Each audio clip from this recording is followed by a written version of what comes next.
Hi, I'm Josie, and I just want to make a quick update on how my scar tissue has been feeling and healing since having my posterior repair surgery, also called a rectocele repair surgery, corrective surgery back in January. And one thing my urogynecologist had told me is I won't really know kind of the end results until about a full year out. That way the scar tissue can fully soften and everything by then. But I did have someone ask some questions, so this is a kind of interim update around that 6-7 month mark. And yeah, so as for the shape, is the shape different? Well, different from what? Different from before I ever had kids or from after my last pregnancy and delivery. So it's definitely different from my last pregnancy and delivery, but it does feel a little reminiscent of before ever having kids.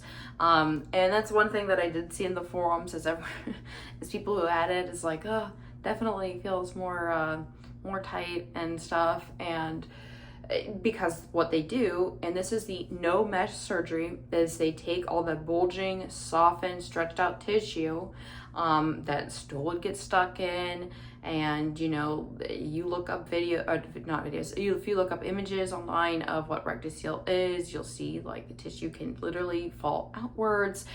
You don't have that anymore, so it is much more neat and cleaned up. But does it have scarring? Yes, it does. So it definitely looks a little jagged, and it's different appearance wise.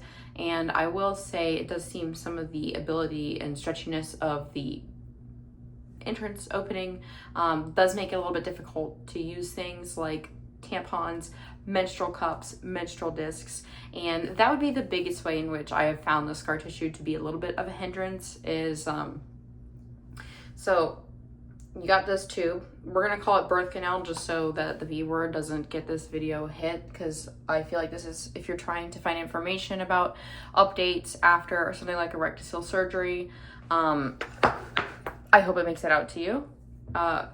Let's just say this is your cervix up here. This is the opening.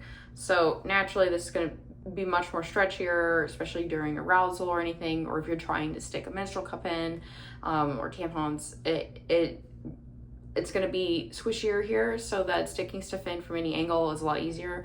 But after this surgery with the scar tissue right here, it's like rigid on the bottom. So definitely doing things like putting in tampons, menstrual cups, it's more difficult. But in the actual inside, it's fine.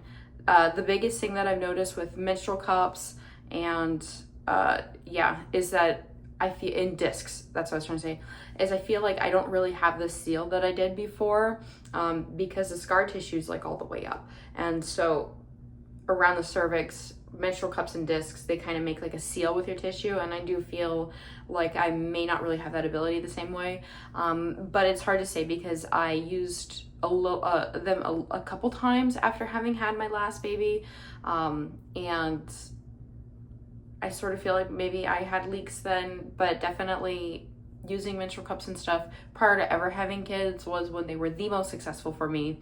And ever since having kids, and especially after the surgery, they cause leaks. But it does make it so that instead of having to blow through all kinds of pads, I can have one small liner throughout the day, and it opens up the ability for me to do things like wear more seamless, less visible underwear, so I can still wear like the clothes, the skirts, the dresses I want without having all that lines in the back. And the amount of leaking makes it so I still feel comfortable swimming, because it's not like a ton.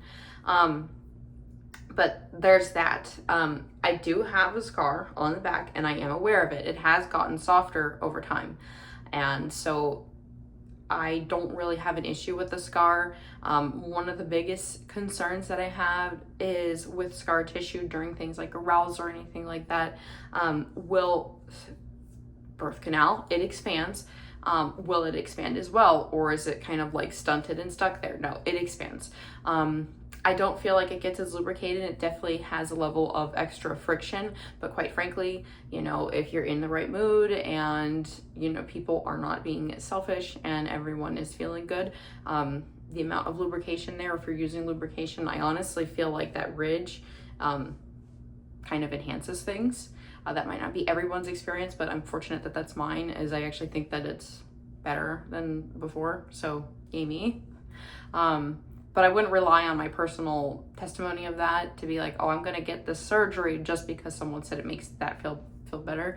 You need to look at all the aspects, because if that's not your case, you still want the pros to outweigh the cons. And that's a question to ask your doctor if you haven't already gone the route of getting the surgery done. And then I'm trying to remember when someone asked me the questions, the other one being like weight training afterwards. So with weight training, I kind of on my own decided I was comfortable doing top up once I felt good enough here. And then as for everything else, you have to talk to your doctor. Are you somebody who you are doing the whole mommy makeover thing right now and you hadn't really done a whole lot of high physical activity before? Because then you need to slowly work your way into it. But also, again, talk to your doctor, see what they think. If you're having any issues with your surgery, your doctor who performed the surgery on you is going to know a lot better what kind of issues you might be having. If you're feeling certain pains, so for me, something that was happening in the past is when I was getting cleared to exercise, which was like the 6 to 8 week mark, but I still would like sit on my donut and at least try and do arms. But once I was actually like cleared for exercising, it was like kind of in the realm of, if I'm starting to spasm and my spasms could be painful, to slow down the weights, the reps, whatever. And it was very much by ear for weight training for me. And even now, I will still find that I can become hyper aware of that incision area when I've been doing a lot of training. And so for me, that is a lot of anything where it's like running, stair climbing, Stairmaster, spin, stationary bike, and then any level of like leg day or body weight but fast, kind of like HIIT cardio, things like that I find will irritate it. Arm day, when it's just upper body, so it's like pull-ups, dips, bicep curls, lat pullovers, anything that's kind of waist up, I notice it doesn't really bother it. But any cardio involving my legs and stuff, and then leg day, I do experience like spasming or just weird achiness. And I think part of it has to do, and I was told by my doctor, you will notice things because the nerves are one of the longest ones to kind of regrow and resituate in the recovery. So that kind of nerve thing. And I don't remember if they said that would be like a year, like a scar tissue, or that's more like 2 years. So I'm going to stop just waving this around. But as far as actually getting back into weight training, this is something that you can ask your doctor. So I had a urogynecologist working on me, and they had a line for me to either call, but honestly, like just being able to send a message and then also just talk to them, like write everything down that had been happening, and at my post-op visits, to ask and go from there. Like the one thing that I really wanted to do was get back into riding motorcycles. And although the act of sitting on a bike wasn't so bad, my doctor actually said my concern isn't so much you just being on the bike so much as it is the way that the bike vibrates when you ride it, to just kind of irritate like the healing incision site. And so that was one of the reasons he wanted me to wait like 2 months or so, 2.5 months, before really riding bikes, and to start off with small rides to see if I'm reacting to like the vibrations. And yeah, I do think the first few times I went riding, I was pretty proud of myself, and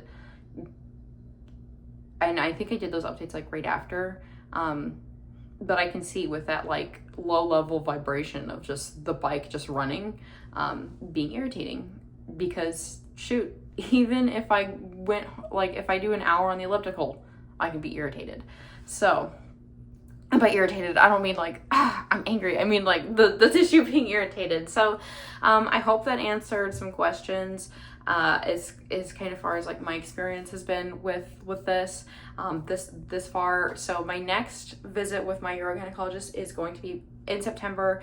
I think I might refrain from doing any videos until after that time, but if anybody has any questions, and as long as they're tasteful, put them in the comments section. If I see them between now and then, and when I make my video after that, I will respond to them. And if you are looking into getting this surgery, you know, this is a great time. Get all the questions that you're planning on having, all the things that could kind of like happen. Get them ready, ask. And if you're not comfortable with one doctor, find a different one. And if you have had this surgery, I hope that this has been an encouraging playlist that I've been making, and that you can see like you can have a life afterwards.